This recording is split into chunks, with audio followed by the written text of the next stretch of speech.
Hi guys, it's me. And so this is the second time I've attempted to film this because it's late and I'm awkward and it's yeah, whatever. But I'm baking brownies and I still have chocolate on my arm. So, I mean, that's a thing.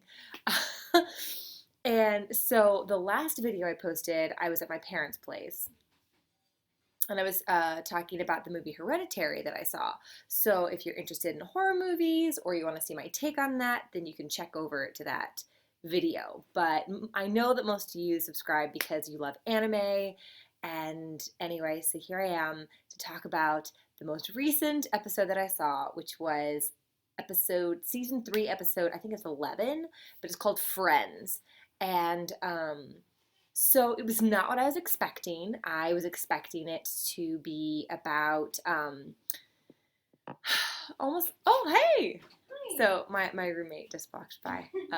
So um, I expected it to be about Kenny's kind of posse and their camaraderie, but actually it was about Kenny and the king and their relationship, and that's something I was not expecting. So anyway, so let's begin from the top. So I thought in the very beginning that the rolling out of the fabric, setting the stage for Historia's coronation was kind of an odd beginning to the episode, mainly because there wasn't a lot of context. I guess it's, and I don't know. I thought it was the gallows, and I was like, who are they hanging? Are they hanging the people that they have, um, like dethroned or overthrown? Yeah.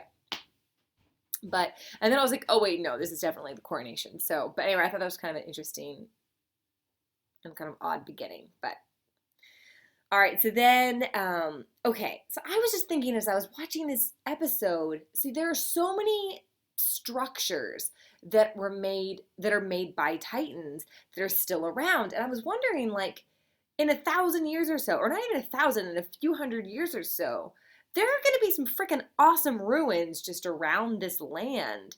And it's like, what are these people going to be thinking about what had happened? And if, like, their memories get erased again or whatever, will they have any? Oh my gosh. I guess it's 9:30 now, but my body's telling me it's 10:30, so that's why I'm so tired. But I have, like, there are all these bizarre structures. So, like, in the future, what are people going to think about, like, these giant walls that are crumbling down, or like this underground labyrinth of pillars, or the fact that, like, no Titan skeletons remain, but all they're going to be is these, like, clusters of, like, human remains that are left over from when the Titans regurgitate the undigested or partially digested humans. Like, it just seems like odd remnants will remain on the land. Anyway, so I just thought that would be kind of an interesting thing, like, to go into the future and see what the people are like and obviously what they think of all this stuff. So here's a question. All right, so I when everyone turns into a Titan that's part of the royal family and has that cerebral spinal fluid, they all get the purple eyes. And my thought is, why did Aaron's eyes not turn? I mean, I guess it's because he's not royalty. So obviously something has to happen with royal blood and the Titan serum that makes them frickin' ridiculous and incredible. And is that how they're able to, like, tap into that?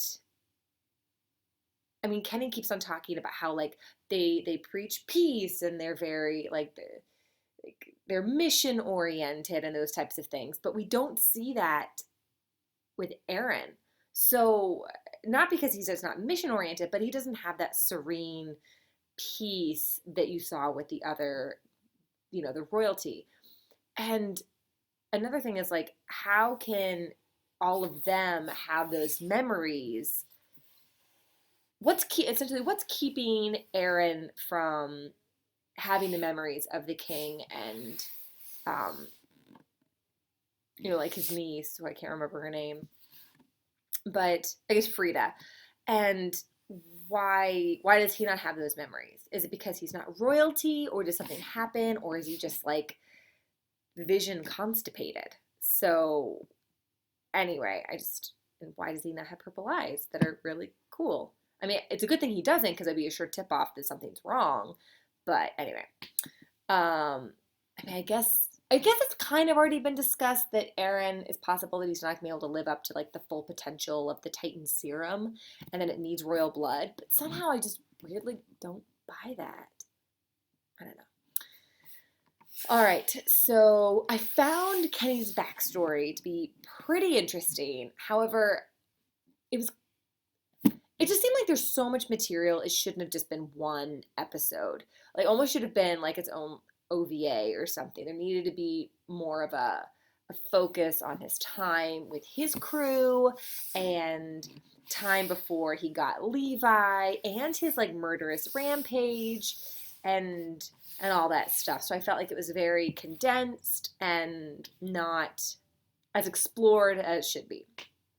It felt very much more tell and less show. And I feel like the best storytelling is through showing.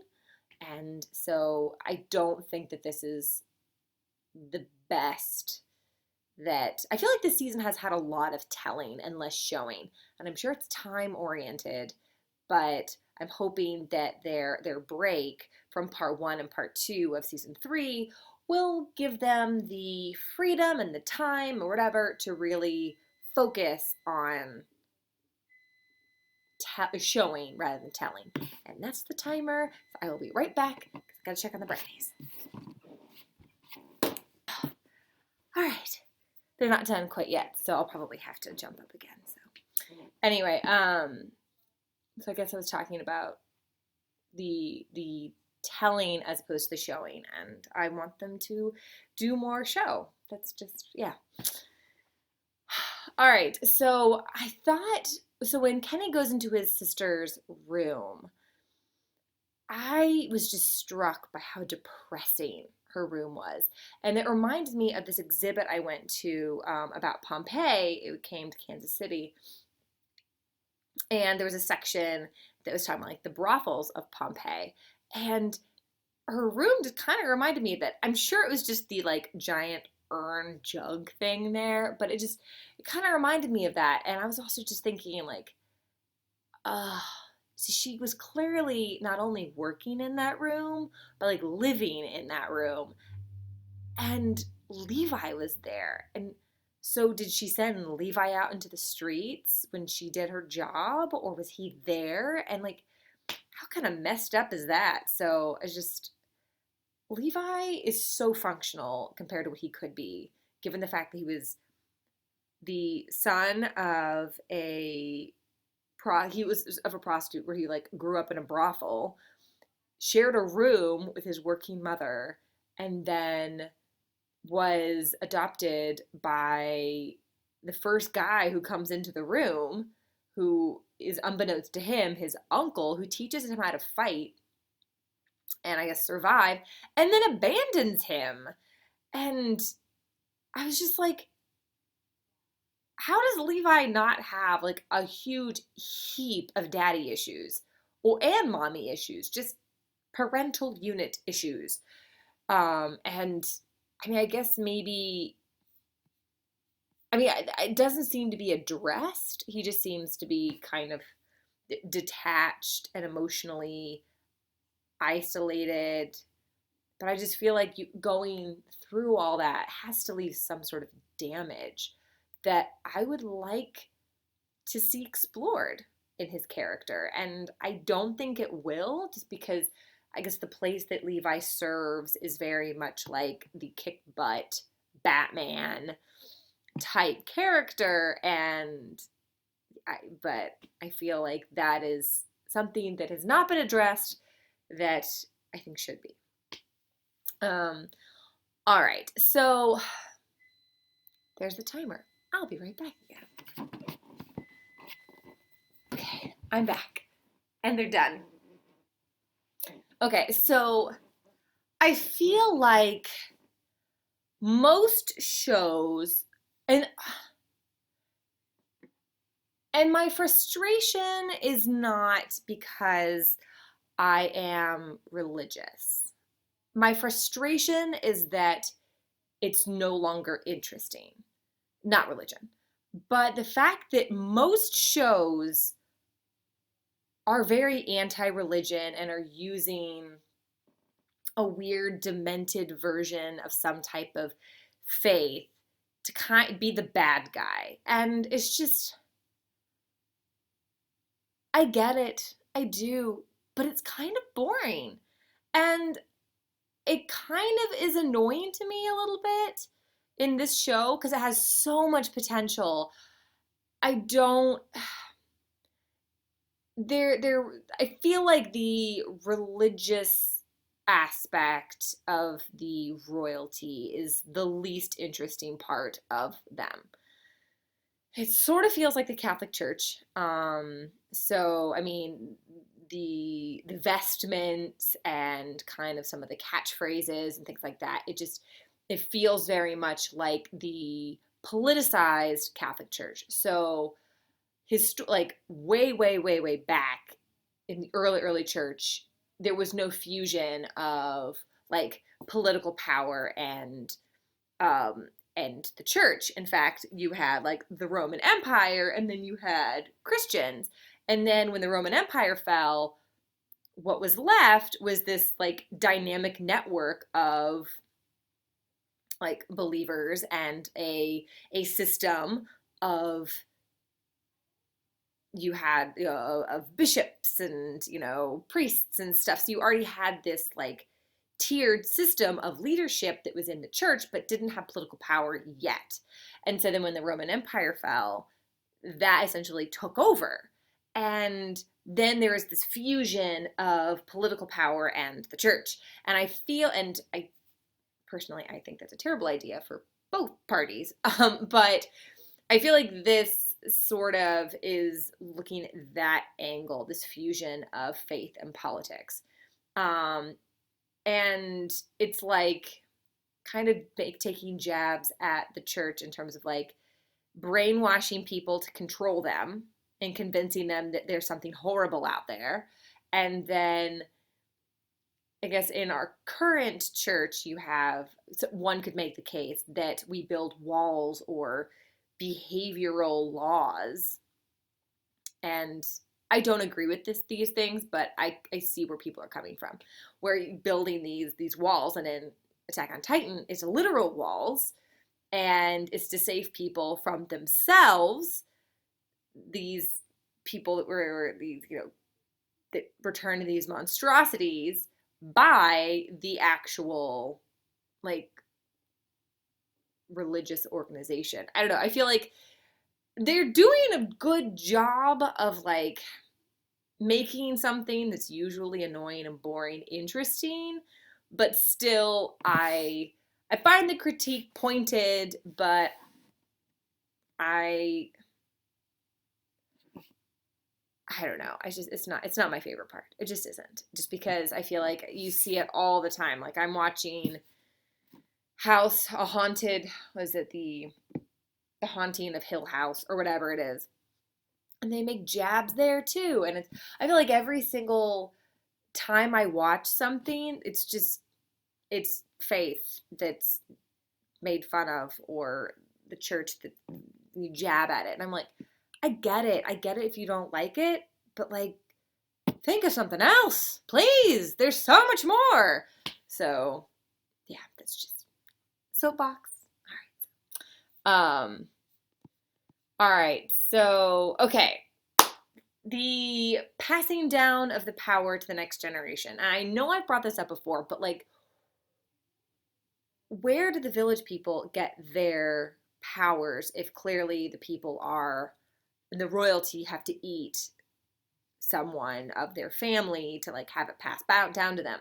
So my thought is it the village people, they like raise and train their children so diligently because once their child is ready, then they eat the parent?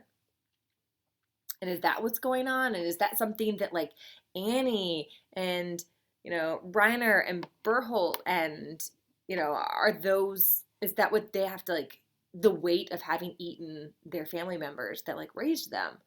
Do they have to carry that? I don't know. But I would be interested to know, like, yeah, do they have to eat their parents after their training? All right, so Kenny's squad, I found their formation a little confusing. I just still don't know why they followed him. I mean, I get that they would be on board with being like a check on the scouts, but then when he's talking about how that's a ruse, I still understand how he got them to be so loyal. So, if you have any ideas about that, if that was something that was kind of rushed, that there's more information in the manga, I would love to know. Okay, so this is towards, yeah. All right, so the ending of Kenny. I liked the way they killed him off, but I feel like he had so much more potential to be a foible to Levi and the scouts. I feel like he was just too dynamic of a character to only be around for half a season. And that just, it just seems kind of wasteful that they created this character that was so intricately meshed with one of the main characters and then just like kills him off. So that makes me sad. But I do find the fact that he passed on the CSF, and by that I mean the cerebral spinal fluid, onto, I guess serum would be the appropriate term, but pass that on to Levi. So here's the thing. Are they, I mean, this probably isn't going to happen, but this is kind of what I'm picturing. So they have the serum. So they turn someone into a Titan and then have them eat Annie. And if that's the case, Annie's memories would feasibly live on with the next person. And so they would then have the memories of the village people to then help take the village people down. But then again, do we want that?